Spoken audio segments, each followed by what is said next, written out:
Boa noite a todos. É sempre uma honra, uma satisfação, também uma grande responsabilidade estarmos juntos, estudarmos juntos. Vamos procurar aprender juntos também, porque eu sempre digo, eu não aprendo sozinho.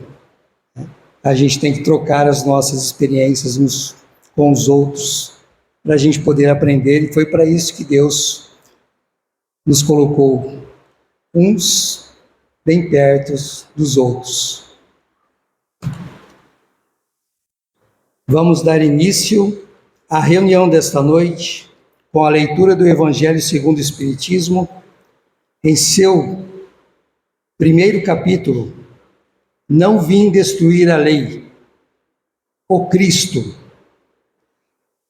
Jesus não veio destruir a lei, isto é, a lei de Deus, veio cumpri-la, isto é, desenvolvê-la, dar-lhe o verdadeiro sentido e adaptá-la ao grau de adiantamento dos homens. Por isso é que se nos depara nessa lei o princípio dos deveres para com Deus e para com o próximo, base da sua doutrina. Quanto às leis de Moisés, propriamente ditas, ele, ao contrário, as modificou profundamente, quer na substância, quer na forma, combatendo constantemente o abuso das práticas exteriores e as falsas interpretações. Por mais radical reforma, não podia fazê-las passar do que as reduzindo a esta única prescrição: amar a Deus acima de todas as coisas e ao próximo como a si mesmo. E acrescentando, aí estão a lei toda e os profetas. Por estas palavras, o céu e a terra não passarão sem que tudo esteja cumprido até o último iota. Quis dizer Jesus ser necessário que a lei de Deus tivesse cumprimento integral, isto é, fosse praticada na terra inteira, em toda a sua pureza, com todas as suas ampliações e consequências. Efetivamente, de que serviria haver sido promulgada aquela lei se ela devesse constituir privilégio de alguns homens, ou, ao menos, de um único povo? Sendo filhos de Deus, todos os homens, todos, sem distinção nenhuma, são objeto da mesma solicitude.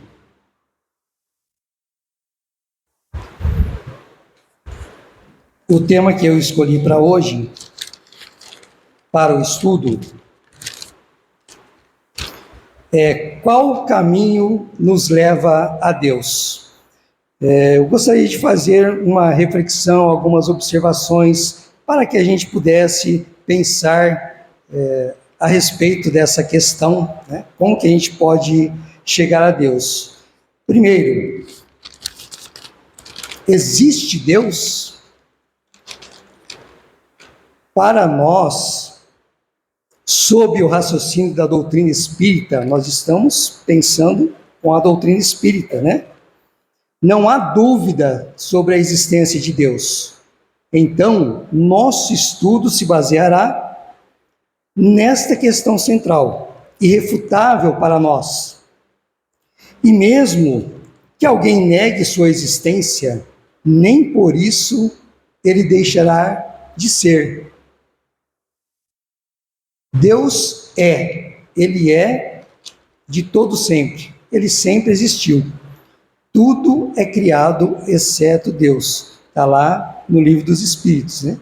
Mesmo que alguém não acredite em Deus, isso não vai fazer com que Deus não exista.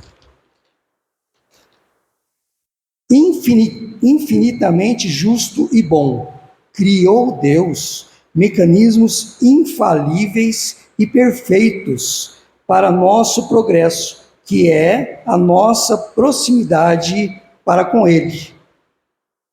Deus deixou mecanismos para nós que sempre vão nos conduzir à nossa melhora, ao nosso aperfeiçoamento, e consequentemente, vão nos conduzir a Ele. Às vezes a gente pensa assim, né? Já ouvi muita gente falar, até eu concordei com a frase, nossa, mas a gente não vem com manual de instrução, né? Como é que a gente sabe o que a gente vai fazer, o que a gente não vai fazer?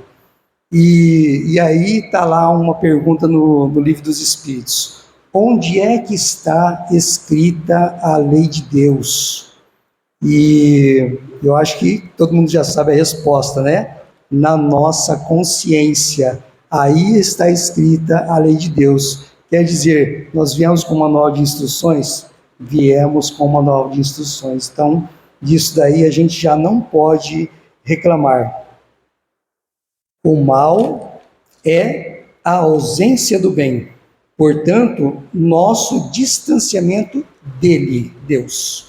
Por que estou dizendo isso? Porque um dos questionamentos dos materialistas é: Deus é infinitamente justo? Sim. Infinitamente bom? Sim. E o mal existe? Sim. Se o mal existe, então Deus criou o mal? Não. O mal, o que é o mal? Lá no Livro dos Espíritos, o que vos parece o mal é a ausência do bem, é o nosso distanciamento de Deus, todo justo e todo bondade. Então nós nos distanciamos dele, então parece que nós estamos vivendo no mal, mas é uma situação transitória e aparente.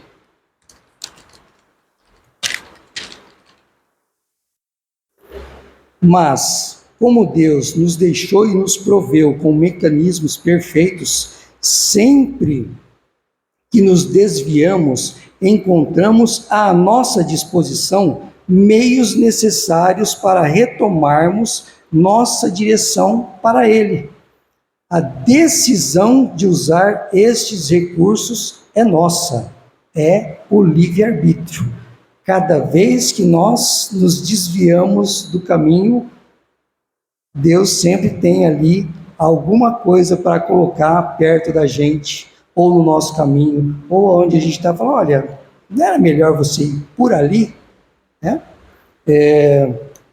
Então, a gente sempre tem alguma coisa para nos lembrar. Ou é alguém que está falando conosco, ou é uma dor, é uma dificuldade, né? É claro que nós temos que trabalhar para superar as nossas dificuldades. Isso vai nos levar a Deus. Quando nós trabalhamos, nós nos fazemos merecedores de algo melhor, que sempre vai chegar. É só a gente ter paciência. Como é que ele chama? Peraí, deixa eu lembrar o nome, que era companheiro lá do Raul Seixas. Paulo Coelho. Não sou fã do Paulo Coelho, tá? Mas ele escreveu um livrinho de pensamentos. E um dos pensamentos diz uma coisa muito interessante. O livro é Maktub, que significa está escrito. Diz que um mestre, um jovem foi até um mestre.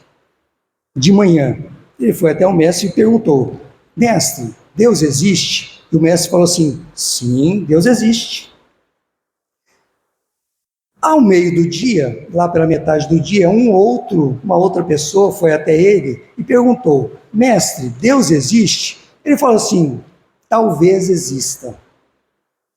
À tarde, uma outra pessoa foi até o mestre e fez a mesma pergunta: mestre, Deus existe? Ele falou: não, não existe. Um discípulo do mestre que estava ali, só observando, chegou para o mestre e falou assim: ô mestre, mas você de manhã você falou que existe, no meio do dia você falou talvez, e à tarde você falou que não existe. Ele falou assim: pois cada um vai chegar até Deus de uma forma, uns pela afirmação, outros pela dúvida. e outros pela negação, mas todos eles vão chegar até Deus.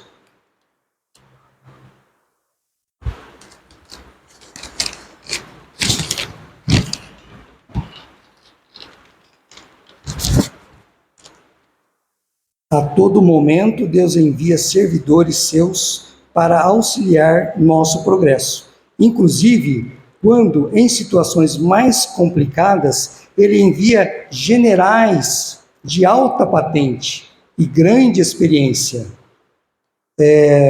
Nós temos aí São Francisco de Assis, Gandhi, nós temos muitos vultos aí da história que vieram trazer grandes ensinamentos da paz, da compreensão e tudo mais.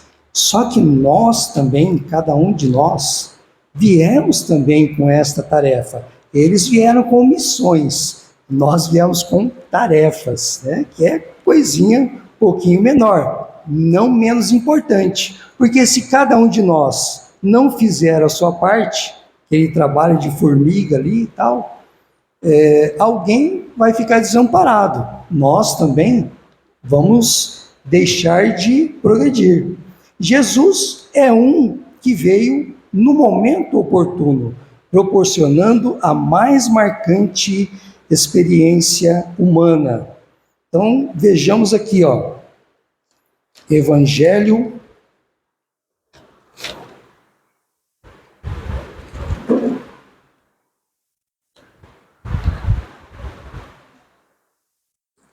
novamente, Evangelho segundo o Espiritismo, item 4 do capítulo 1, o papel de Jesus não foi o de um simples legislador moralista, tendo por exclusiva autoridade a sua palavra. Cabia-lhe dar cumprimento às profecias que lhe anunciaram o advento. Jesus foi anunciado por muito tempo, o Cristo virá, ele terá tal e tal característica, vai nascer em tal lugar, né? E Jesus cumpriu essa profecia. A autoridade lhe vinha da natureza excepcional do seu espírito e da sua missão divina. Ele viera ensinar aos homens que a verdadeira vida não é a que transcorre na terra, e sim a que é vivida no reino dos céus. Viera ensinar-lhes o caminho que a esse reino conduz, os meios de eles se reconciliarem com Deus e de pressentirem esses meios na marcha das coisas por vir, para a realização dos destinos humanos. Entretanto, não disse tudo, limitando-se, respeito a muitos pontos, a lançar o germe de verdades que, segundo ele próprio o declarou, ainda não podiam ser compreendidas. Falou de tudo, mas em termos mais ou menos implícitos. Para ser aprendido o sentido oculto de algumas palavras suas,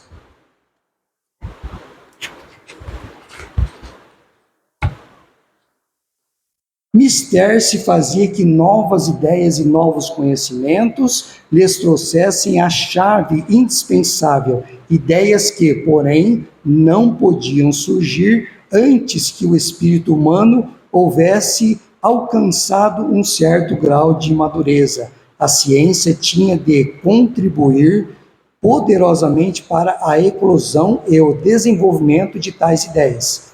Importava, pois, dar à ciência tempo para progredir e tempo para surgir, para que o Espiritismo pudesse vir e lançar luz sobre muitos dos pontos que estão no Evangelho. O Espiritismo veio no tempo correto e lançou luz. Se não fosse o Espiritismo, muitas questões que o próprio Cristo colocou, né? Enquanto não se cumprir até o último iota, então a humanidade não vai alcançar o seu progresso. Mas peraí, e aquelas pessoas que já morreram sem adquirir aquele progresso e tal? Ora, o Espiritismo vem mostrar que retornarão e vão trabalhar e vão se melhorar até atingir aquele patamar desejado por Deus. Bem, há outras questões. Será que a religião é o único caminho de nós irmos até Deus?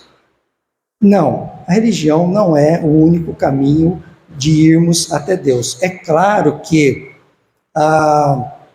o Espiritismo, as outras religiões também, são ferramentas importantíssimas para nos orientar e para que nós possamos ter aí uma caminhada mais segura, para de vez em quando a gente pensar assim, será que eu estou no caminho certo ou não? Além dos mecanismos perfeitos que Deus nos deixou, também temos a religião. Todas elas estão nos direcionando para Deus.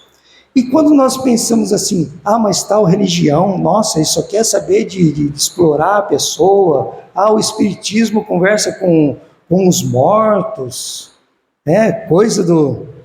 coisa lá do demônio, que o Espiritismo nem acredita no demônio, tal religião está errada nisso, está errada naquilo.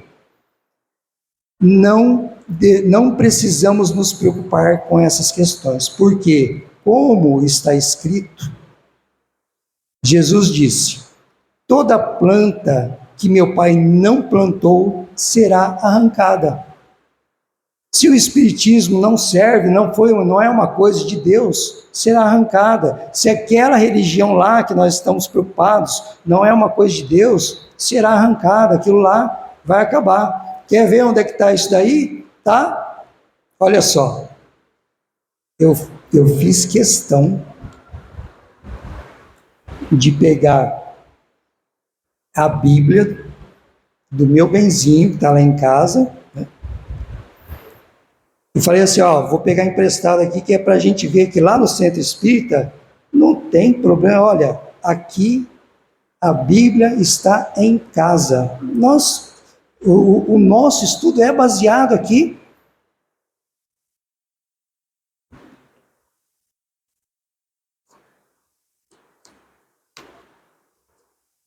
Olha só que maravilha, Atos dos Apóstolos, capítulo 5. Vamos lá. Enfurecidos por essas palavras, os conselheiros estavam decididos a matar os apóstolos. O que os apóstolos estavam fazendo? Jesus já tinha sido crucificado, mas os apóstolos continuaram o trabalho de Jesus. Então, eles estavam levando a palavra, fazendo curas ainda, E os doutores da lei falaram assim, nossa, mas a gente tem que acabar com esse pessoal aí, porque...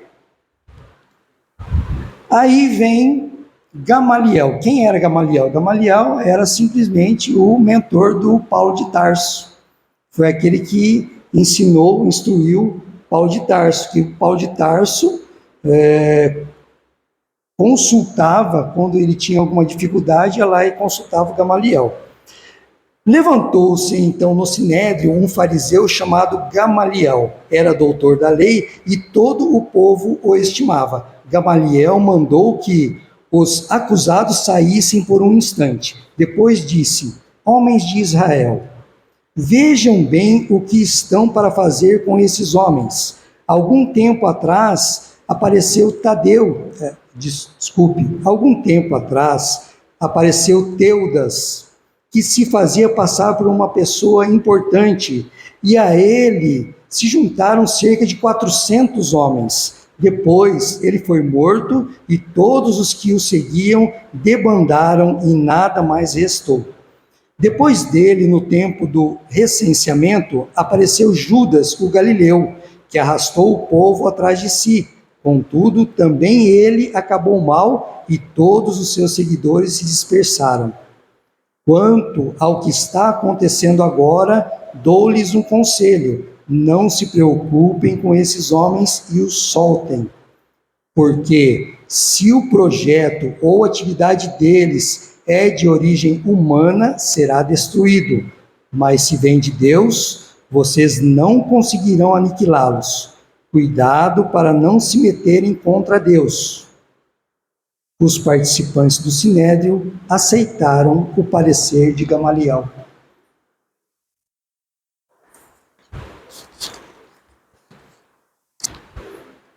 Eu achei ótimo quando eu li esse trecho aí, porque às vezes a gente sempre fica nessa dúvida, né?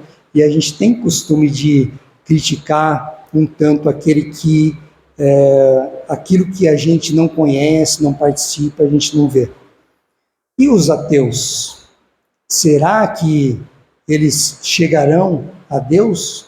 Já tem muito ateu que já está com Deus, muito mais do que qualquer espírita, qualquer religioso, qualquer um que frequente determinados lugares porque tem muitos que dizem assim, eu não acredito em Deus. Muitos dizem, não acredito em Deus, não acredito na mensagem e tal, mas, como diz aqui no Evangelho, segundo o Espiritismo, e como o Chico falou, graças a Deus que Kardec falou, fora da caridade não há salvação.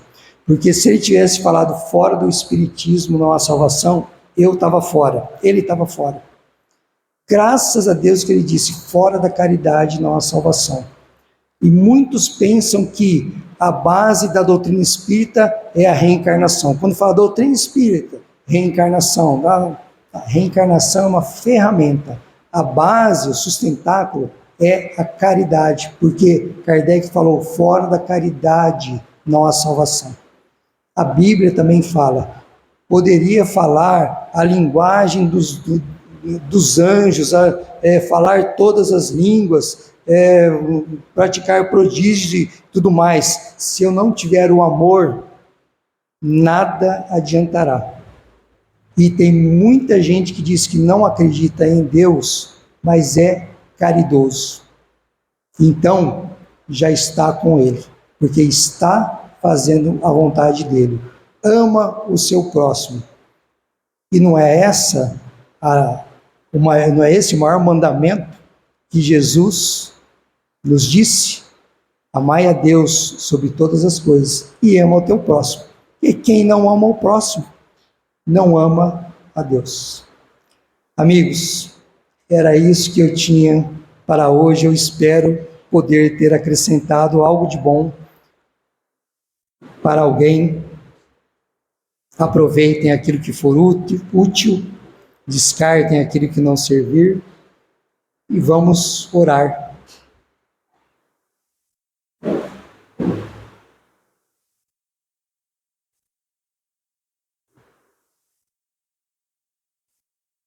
Então vamos, neste momento, agradecer por estarmos juntos. Agradeço a Deus a oportunidade de estar junto a vocês. Agradeço a paciência e a boa vontade que vocês sempre têm com todos aqueles que vêm aqui, aos bons fluidos que estão enviando.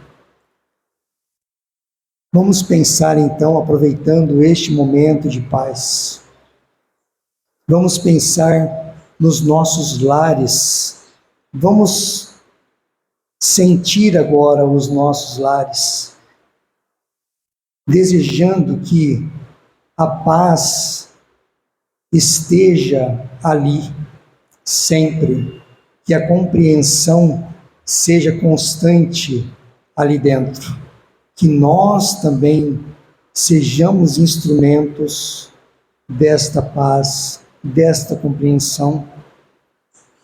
E quando nós buscamos ajuda no Evangelho, no Cristo, tudo fica mais fácil, o nosso fardo fica mais leve.